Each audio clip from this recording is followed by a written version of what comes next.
works without faith. Why must they be inseparable?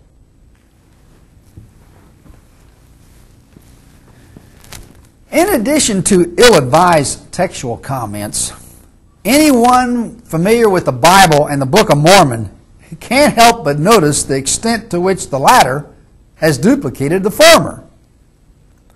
Whoever wrote the Book of Mormon was one of the greatest plagiarists of all time.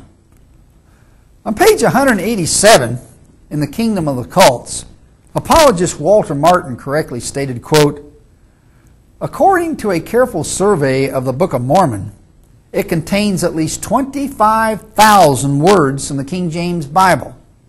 In fact, verbatim quotations, some of considerable length, have caused Mormons no end of embarrassment for many years," unquote. On pages 2 and 3 of issue 23 of our publication are listed some additional problems within the Book of Mormon. All of this brings us to some correspondence that occurred between me and EMT, a Mormon who sent us a critical letter commenting upon our analysis of his prized piece of literature. He begins by saying that according to point A in biblical errancy, Alma 7:9-10 says Jesus was supposed to have been born in Jerusalem, not Bethlehem. He then alleges that we failed to quote the passage in full. According to him, we should have added the following words: "He shall be born of Mary at Jerusalem, which is the land of our forefathers, she being a virgin," unquote.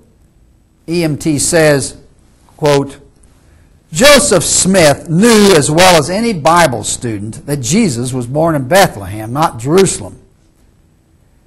If he was just concocting a book that he wanted to foist off as being from God, he surely wouldn't have put in Jerusalem.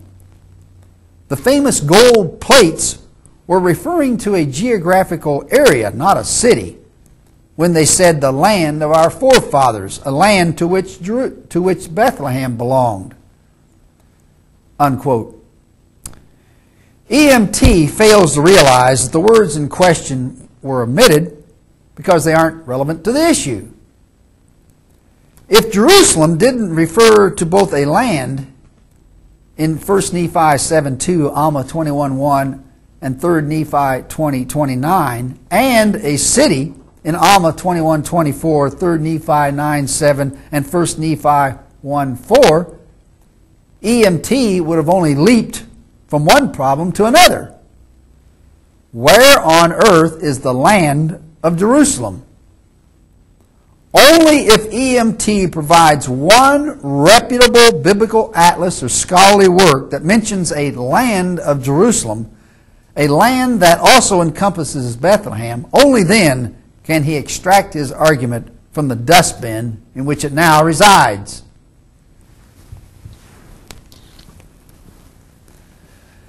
Next, EMT attacked our comment that the list of the 12 disciples in the Book of Mormon in no way resembles the list in the Bible. He frankly admits that Jesus named different apostles when he came to the Americas, and asked how on earth could Peter, James, John, and the others serve their mission in the Old World and the New World at the same time. He fails to realize that the list of names found in 3 Nephi 19:4 makes no allusion to the New World or a second list of 12 apostles. From whence comes this list, this second list of 12 apostles, is a matter of pure conjecture. There's certainly no biblical list of another 12. Moreover, if there is a second group of 12 apostles, then there must have been a second Last Supper as well, because that appears to be what is occurring in the prior chapter of 3 Nephi. Next, EMT attacked our assertion that Mormonism promotes racism by saying that he doesn't believe God curses people by giving them a black skin. Later he states that he hopes the LDS Church will change and believes it's doing so, which is only a backhanded admission that it's racist. He contends that when the scriptures of the church were revised in 1982, one passage, which said the Lamanites would become white and delightsome, which I read earlier, has been changed to read pure and delightsome. He also asks us to note that on September 30th, 1978, the church dropped its barring of black people from full church participation, which is only another way of admitting the LDS Church was racist, as the Book of Mormon requires. On page 218 in his book, The Kingdom of the Cults, Dr. Walter Martin, who I quoted earlier, made the following correct observation. Quote, "The Book of Moses records the fact that Cain, the first murderer, was the progenitor of the Negro race, his black skin being the result of a curse by God. On this basis, the Mormons for years avoided and ignored blacks in their missionary work, believing that pre-existent souls, which were considered less than valiant in the war in heaven between Christ and Satan, were punished by being assigned black bodies during their mortality. Until 1978, they were denied all the blessings and privileges of the priesthood. But a revelation of convenience gave them full access to these glories and neatly removed the last major obstacle to the Mormons being able to evangelize the continent of Africa." Unquote. EMT fails to comprehend that it's not a matter of what you believe, but what the book says. And the Book of Mormon clearly promotes racism, with such statements as, "The skins of the Lamanites were dark according to the mark which was set upon their fathers, which was a curse upon them because of their transgression and their rebellion." Unquote. That can be found in Alma 3:6. If EMT does not feel the LDS Church is promoting racism, if he doesn't feel that, then why did he say, "I can only hope that the church will change"? Any abandonment of racist policies by the LDS Church is in opposition to the Book of Mormon, to the Book of Mormon's teachings, not because of them.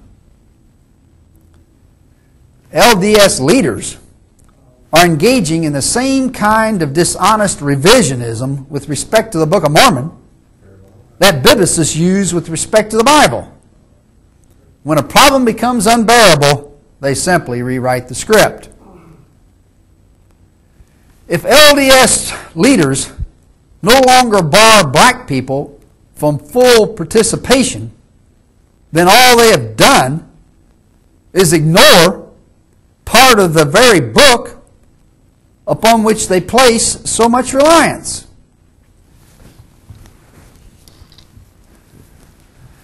EMT also believes that the Book of Mormon is not anti-Semitic, but is only referring to those Jews who were evil. As far as Jews as a whole are concerned, he feels the Mormon Church recognizes them as a special people of God. 2 Nephi 10:3 clearly shows the error of his ways by stating, quote, "I said to you, it is expedient that Christ should come among the Jews, among those who are the more wicked part of the world, and they shall crucify him, and there is none other nation on earth that would crucify their God." Unquote. EMT fails to note that the word nation and the contrast created between Jews and the rest of the world shows that the entire Jewish community is included.